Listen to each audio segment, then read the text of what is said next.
Okay, without further ado, let's let this positivity introduction train continue. Hopefully he has an OnlyFans. Please give it up for Ian Gerstel, everybody. Hey, everybody. I do not, and I apologize in advance, but I'm fostering a dog. He just started going a little crazy, so on the off chance that I start panicking and you see a dog attack me, that's why. Anyway, I had a dream last night where I was running around outside with no clothes, and I should have known it was a dream because I was outside. I was at my current job for just 3 months when we all started working remotely, and now I have zero memory of my coworkers' faces. So when we collaborate now, I have to imagine how everyone looks and what they're doing. It feels like I'm playing Dungeons and Dragons. Last week I was at Steve's birthday and I asked if he learned a new magic spell. He said, yeah, it's how to use virtual backgrounds in Zoom. Now roll initiative and make a charm spreadsheet check so you can email me a report I asked for. The nerd out there, sorry. So I work on websites, and I know you're thinking like, wow, this guy must be really suave and get lots of women. That's because no one outside of tech really knows what it means to build apps, but I can assure you, I don't work on the cool side of app making. Because there is not one. But it does mean I'm comfortable with print design, text layout, and awkward silence. Just like right now with no crowd. Frequently, I'll need to build a page before all the copy comes in. By the way, copy is industry talk for the words. When there's no image, that's easy. You just slap in a photo of a cat. But for placeholder text, we use what's called lorem ipsum. Basically, it's fake words that look like Latin. Because if I smash a bunch of keys randomly, it doesn't represent how actual sentences are laid out. But real words can sway someone's opinion of the design of the page, because it might actually make them feel something. And my boss never wants that. And if that's frustrating, so instead I just type penis 43 times in a row, I get sent to HR.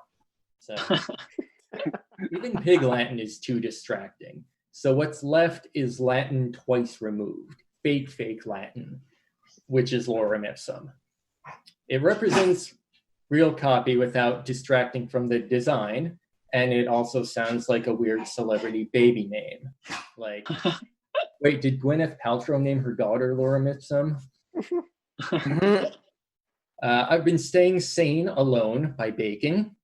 The real baking, not the kind you smell outside Westside Comedy Club on a Thursday night. That kind of baking is more fun and less messy, but that's also when you wish you had some of my baking in front of you. When it turns out well. Because baking is a lot like building Legos. It's surprisingly expensive. Small mistakes can ruin the whole structure. And if you go even a little off book, it ends up looking like a unicorn puked on a brick. 2 steps into my brownies, I accidentally used tablespoons instead of teaspoons, and it's too late to stop them from tasting like failure. The thing is, baking is a science. If you're advanced, you can talk about gluten in flour, how butter inhibits it and creates air pockets, and egg emulsions and creaming with sugar, and the beautiful ways that they can make different pastries. When I bake, I feel like a flat earther.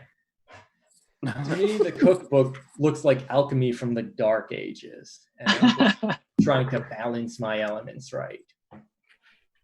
The 4 base elements of baking are flour, sugar, eggs, and butter. And the goal always is to somehow transmute them into gold in pastries. If something goes wrong, I have no idea why. Could be literally anything. Like I was trying to make chip cookies, and now I'm thinking I mixed in some bad vapors. Or like, did a demon put the spirit of a dead child in my batter? I don't know. Apparently, I wound up with devil's food cake. At least now I know chocolate comes from ghosts. Not sure if I can call Betty Crocker, though, to perform an exorcism. I do have a girlfriend, surprisingly, and even through all this, I do see her on weekends sometimes. She got me an ice cream maker for my birthday, and I said, thanks, but I think you jumped the gun a little bit. You're not on my life insurance plan yet.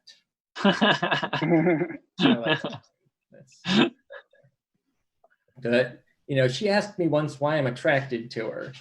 And I said, well, it's because she puts up with me, and I have nothing to complain about. She got a little upset at that. She wanted to hear something beautiful, but I had to remind her that I'm Jewish.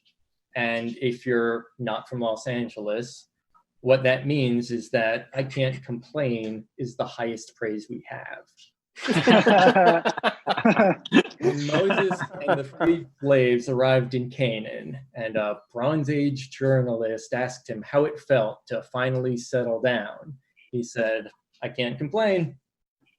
And since you're all wondering, I looked it up. The Hebrew for that is something like entrunos. So now you know. Throw that away. My girlfriend and I recently started our baby talk phase. I don't mean like, oh, who's my sugar pumpkin? Or even, you're going to call me daddy and eat Gerber. I mean, philosophical talk, like, when would be a good time for kids and what are good names? The first answer is definitely not now.